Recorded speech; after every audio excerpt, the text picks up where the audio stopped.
Urban FM 104.5. Urban FM 104.5. Sur les 104.5 avec Jean-Paul. Jean-Paul, bonjour. Bonjour, la fraîche. Comment tu vas ce matin? Ça va très bien. Je crois que tu vas nous amener du côté de la France. Non, on va parler du côté de la France parce qu'en fait, hier, il y a eu beaucoup de choses. Il y a eu beaucoup d'actualités, vraiment. Mais en fait, moi, je vais parler de 3 événements qui sont liés. Et évidemment, malheureusement, ça nous ramène en Russie parce que là-bas, les choses ont énormément bougé sur le conflit en Ukraine. Il faut déjà savoir que la première chose que je veux dire, la première actualité, c'est que l'usine d'Azovstal, qui était, si tu veux, le dernier bastion de résistance ukrainienne dans la ville de Mariupol. Alors, il faut savoir que Mariupol, c'est une ville, c'est l'une des grandes villes qui sont situées dans la région de Lugansk. C'est l'une des 2 régions du Donbass. Et donc, depuis 82 jours aujourd'hui, les Russes et les Ukrainiens se battent dans cette zone-là. Il faut savoir que Mariupol a un complexe sidérurgique qui est énorme. Et donc, les soldats ukrainiens étaient retranchés à l'intérieur parce qu'il y avait un certain nombre de tunnels, de dédales, dans lesquels, évidemment, ils s'étaient cachés. Et donc, depuis près de 70 jours aujourd'hui, Mariupol, et particulièrement l'usine d'Azovstal, était devenue, si tu veux, le symbole de la résistance ukrainienne face à l'oppresseur russe pour les autorités ukrainiennes et aussi leurs alliés occidentaux, en disant que Mariupol n'est toujours pas tombé parce qu'il y a toujours des poches de résistance, notamment dans l'usine d'Azovstal.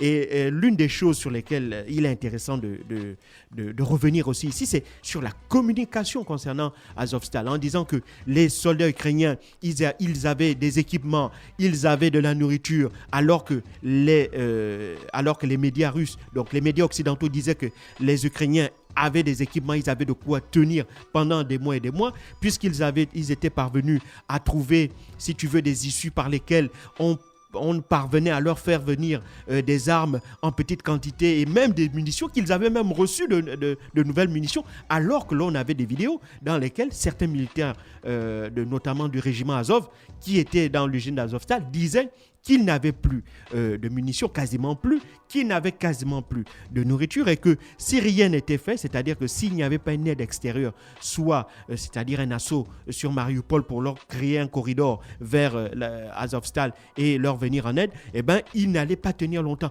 D'autant plus que Volodymyr Zelensky, le président russe, avait martelé que, en tout cas, les soldats ukrainiens qui étaient à Azovstal allaient se battre héroïquement jusqu'à la fin. Et les Russes avaient toujours été très clairs dans leur positionnement. Ils n'avaient laissé que 2 issues aux militaires ukrainiens. D'abord, soit la reddition, soit la mort. C'est-à-dire, et donc, après avoir évacué à peu près 2500 civils, les Russes se sont arrangés pour qu'il n'y ait pas de militaires qui traversent. Et donc, ils avaient donc demandé.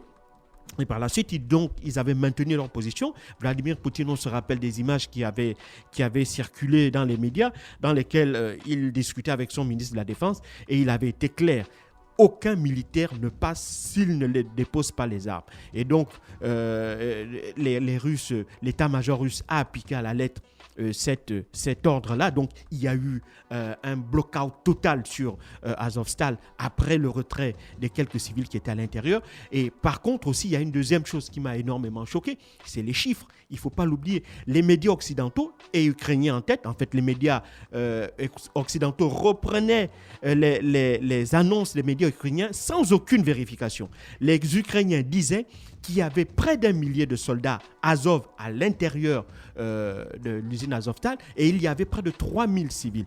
On sait que c'est faux aujourd'hui. Il y avait à peu près 1 millier de civils et seulement à peu près 300 soldats du régiment Azov. Donc, il n'y avait pas les milliers de soldats qui étaient là et qui se combattaient héroïquement. Hier, on les a comptés. Il y avait 260 Ukrainiens, dont 53 blessés. Donc, ça fait à peu près 313 soldats qui étaient sur place. Donc, on est loin des chiffres de milliers de soldats ukrainiens qui se sont battus héroïquement et pour lesquels Volodymyr Zelensky disait encore que la reddition n'était pas une option. C'est-à-dire que soit ils se battaient, il n'avait qu'une seule issue, c'était la mort, ou bien ils attendaient tranquillement que, la mort était au bout du tunnel, de toutes les façons, que ce soit une mort de faim, que ce soit mort des blessures, que ce soit mort au cours de combat avec les Russes. Et donc, on avait même vu il y a quelques jours certaines vidéos qui avaient fuité de la vie de ces soldats-là dans l'usine d'Azovstal et on les avait vus, notamment pour ceux qui étaient blessés.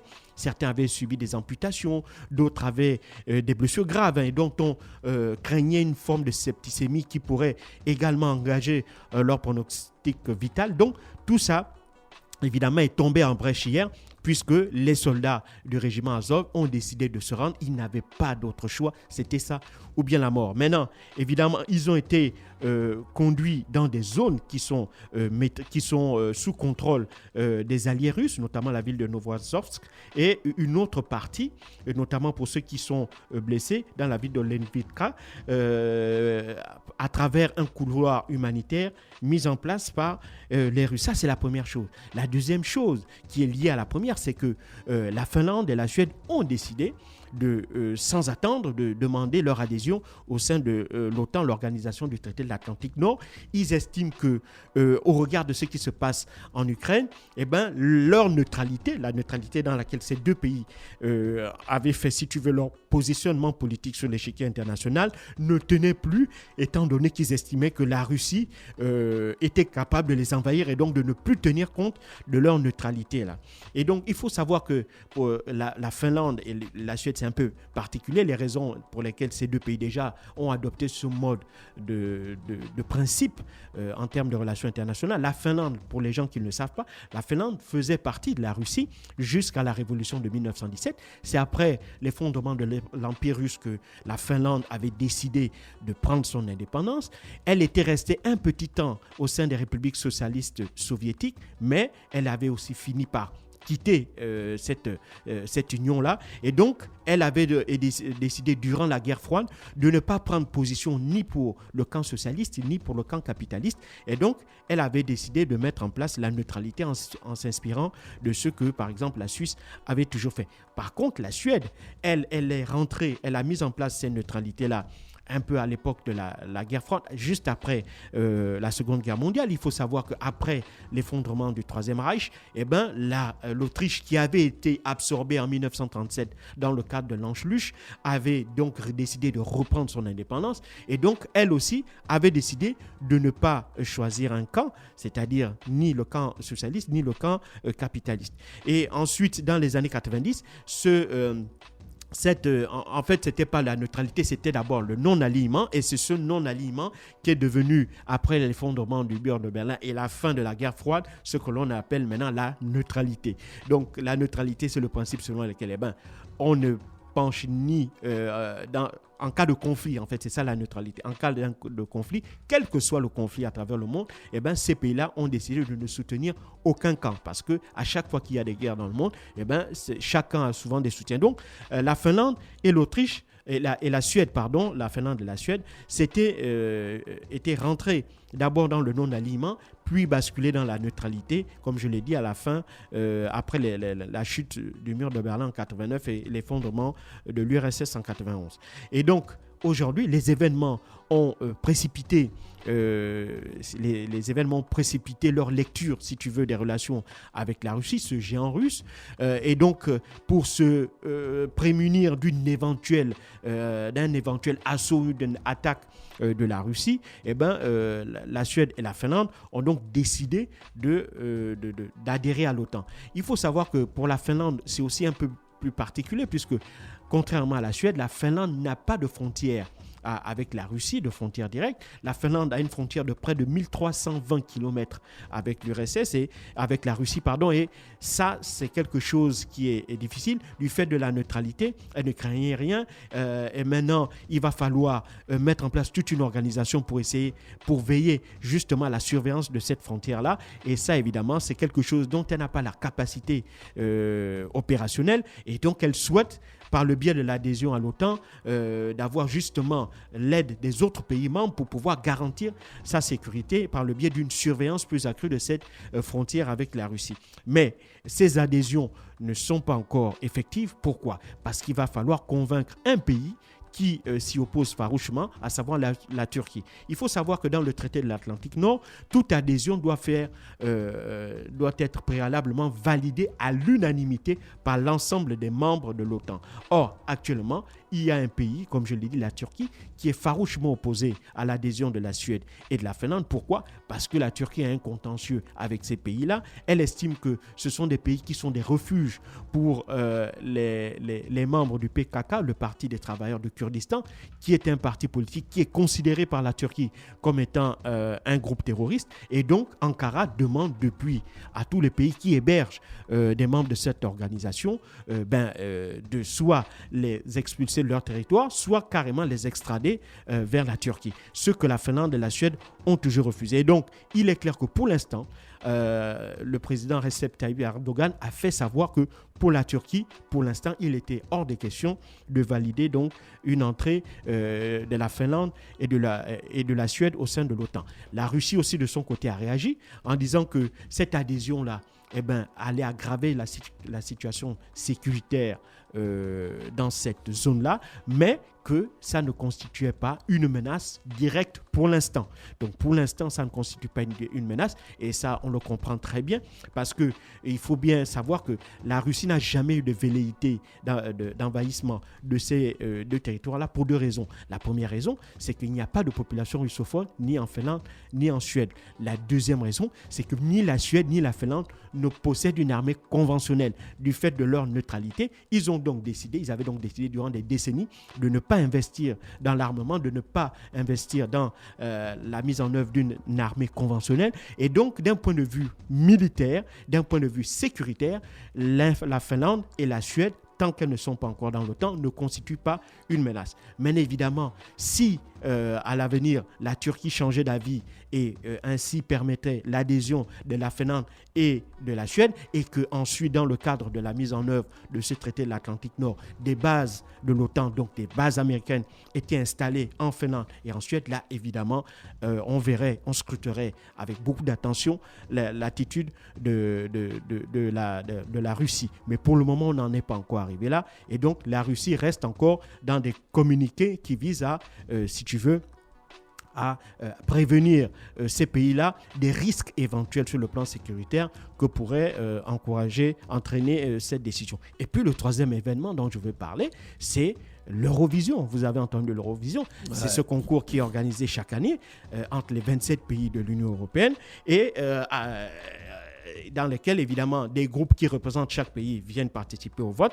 Et ce sont les téléspectateurs des pays qui votent les vainqueurs. Donc, le principe est simple. Lorsque les différents concurrents passent, les pays votent pour ces concurrents-là. Et le principe est que, si tu veux, le candidat qui aura réussi à avoir le plus grand nombre de points, le plus grand nombre de votes, il prend la totalité des points de ce pays-là. D'accord ? Je prends un exemple. Si la France, par exemple, vote à 60% pour le candidat de l'Allemagne, l'Italie vote à 40% pour le candidat de, je ne sais pas moi, de l'Autriche, etc. Et si en Allemagne, si en France, c'est le candidat de l'Allemagne qui a rapporté le plus grand de suffrages, donc si la France, par exemple, avait 30 points, on prend l'ensemble des 30 points-là que l'on attribue à l'équipe d'Allemagne. Et ensuite, à la fin du concours, on fait la sommation des différents points que les artistes qui représentent les différents pays auront accumulés, et ensuite on désigne le vainqueur. Et donc c'est ça le principe de l'Eurovision. Et c'est ce qui s'est passé il y a 2 jours où l'équipe d'Ukraine a été désignée comme vainqueur de l'Eurovision. Pour le moment, il n'y a pas de problème. Sauf que le lendemain, il y a un problème qui est apparu.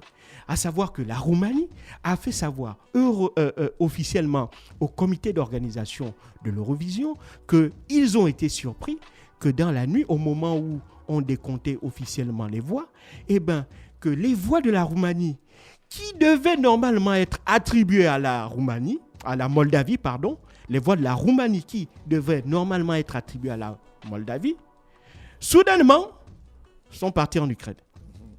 Donc, eux, ils ne comprennent pas que l'on dise que leurs voix, que les points donc, que la Roumanie avait décidé d'attribuer à la Moldavie, sont partis directement en Ukraine. Alors, qu'est-ce que le comité d'organisation a dit? Le comité d'organisation a dit qu'en fait, il n'y a pas eu de tricherie. C'est parce que les règles avaient changé. Les règles de calcul des voix et les règles donc d'attribution des points aux différents candidats avaient changé. Sauf que on n'avait pas annoncé que ça avait changé avant le début de l'Eurovision. C'est pendant l'Eurovision que les règles ont changé.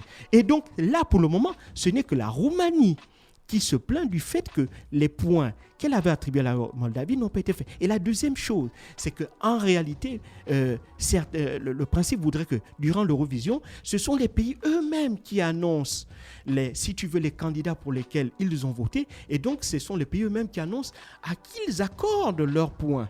Et là, chose incroyable, à cette Eurovision, certains pays, notamment la Roumanie, s'est vu couper le micro au dernier moment et donc ils n'ont pas pu annoncer eux-mêmes à qui ils attribuaient leurs points. Et donc ça, c'est des choses. Et d'autres pays, et ça a choqué d'abord les Roumains. Et les Roumains ont décidé de saisir le comité d'organisation et de demander que leurs points soient attribués à la Moldavie conformément au choix de leur vote. Alors bien sûr, si on enlève les 12 points, parce que la Roumanie c'est 12 points, si on enlève les 12 points à l'équipe d'Ukraine, elle reste toujours vainqueur de l'Eurovision. L'objectif n'est pas que pour la Roumanie, n'est pas que l'Ukraine perde. L'objectif c'est qu'on respecte. Exactement. Et maintenant, leur volonté. Voilà. Et deuxième chose, si la Roumanie se dit qu'on a volé les voix, et pour les autres, vous voyez, il y a un problème de crédibilité derrière. On a l'impression, et ça on en parlait en off hier, tu te rappelles, tu disais que, et tu avais parfaitement raison, que les Occidentaux, quand ils font une guerre médiatique contre un pays, ils concourent à tout mettre en œuvre pour faire croire que parfois toutes les opinions publiques sont pour ce pays-là. C'est ce qu'on a fait avec l'Eurovision malheureusement, et cette annonce faite par la Roumanie met ça en avant. C'est-à-dire qu'on donne l'impression que tous les peuples européens, toutes les opinions publiques européennes, je ne dis pas qu'elles sont contre ce qui se passe en Ukraine ou qu'elles ne sont pas solidaires de l'Ukraine. Mais attention, le concours de l'Eurovision, ce n'est pas un concours politique, c'est d'abord un concours artistique. Et donc, les situations des pays n'ont rien à voir avec le concours en lui-même. Donc, le fait qu'on ait même traficoté les résultats, parce que ça, c'est ce qu'il faut dire, on a traficoté les résultats pour permettre à un pays en guerre de remporter l'Eurovision. Ça, je trouve ça dégueulasse. Pour un continent qui s'est toujours positionné comme étant le continent des valeurs, le continent où on respecte le droit, le continent où on respecte le droit de vote.